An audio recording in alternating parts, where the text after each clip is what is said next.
Shalom.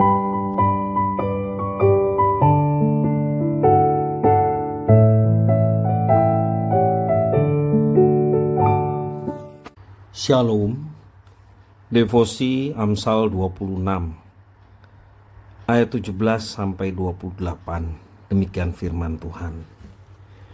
Orang yang ikut campur dalam pertengkaran orang lain adalah seperti orang yang menangkap telinga anjing yang berlalu. Seperti orang gila menembakkan panah api, panah dan maut. Demikian orang yang memperdaya sesamanya dan berkata, "Aku hanya bersenda gurau." Bila kayu habis, padamlah api. Bila pemfitnah tidak ada, redalah pertengkaran. Seperti arang untuk bara menyala dan kayu untuk api, demikianlah orang yang suka bertengkar untuk panasnya perbantahan. Seperti sedap-sedapan perkataan pemfitnah masuk ke lubuk hati. Seperti pecahan periuk bersalutkan perak, demikianlah bibir manis dengan hati jahat. Si pembenci berpura-pura dengan bibirnya, tetapi dalam hati dikandungnya tipu daya. Kalau ia ramah, janganlah percaya padanya, karena 7 kekejian ada dalam hatinya. Walaupun kebenciannya diselubungi tipu daya, kejahatannya akan nyata dalam jemaah. Siapa menggali lubang akan jatuh ke dalamnya, dan siapa menggelindingkan batu, batu itu akan kembali menimpa dia. Lidah dusta membenci korbannya, dan mulut licin mendatangkan kehancuran. Demikian firman Tuhan. Kadang ada orang yang suka ikut campur dalam pertengkaran orang lain meski tidak diminta. Hal ini bisa menjadi kebiasaan buruk apabila dibiarkan.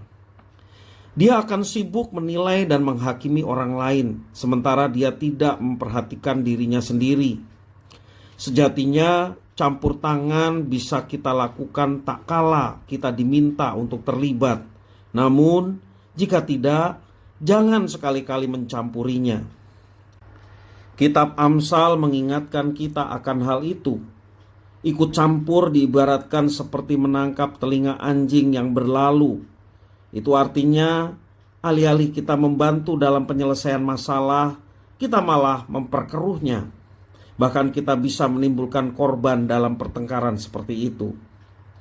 Saat ini kita diajak untuk tidak tergiur nafsu ikut campur dalam kepentingan orang lain. Seringkali masalah kecil seperti perbedaan pendapat bisa berubah menjadi pertengkaran dahsyat oleh karena adanya pemfitnah. Pertengkaran akan reda tak kala pemfitnah itu tidak ada. Daripada memperkeruh suasana, lebih baik kita mendoakan mereka. Kita juga bisa menolong dan menguatkan mereka jika mereka meminta tolong kepada kita. Yang paling penting, jangan melakukannya dengan kemauan sendiri. Melalui Amsal hari ini, kita juga diajak untuk berhati-hati terhadap fitnah. Gosip, fitnah gosip bisa begitu menggiurkan, sepertinya orang asik melakukannya itu. Kebodohan dan kebencian bisa dibalut dengan kata-kata manis, tetapi dampaknya bisa menyakiti hati orang lain dan sungguh-sungguh merusak. Jangan sampai kita ikut melancarkan fitnah terhadap orang lain. Kalau kita tahu sesuatu ataupun tidak tahu apa-apa, janganlah kita menyebarkan perkataan yang tidak perlu, yang bisa memperkeruh keadaan dan menyebabkan perpecahan.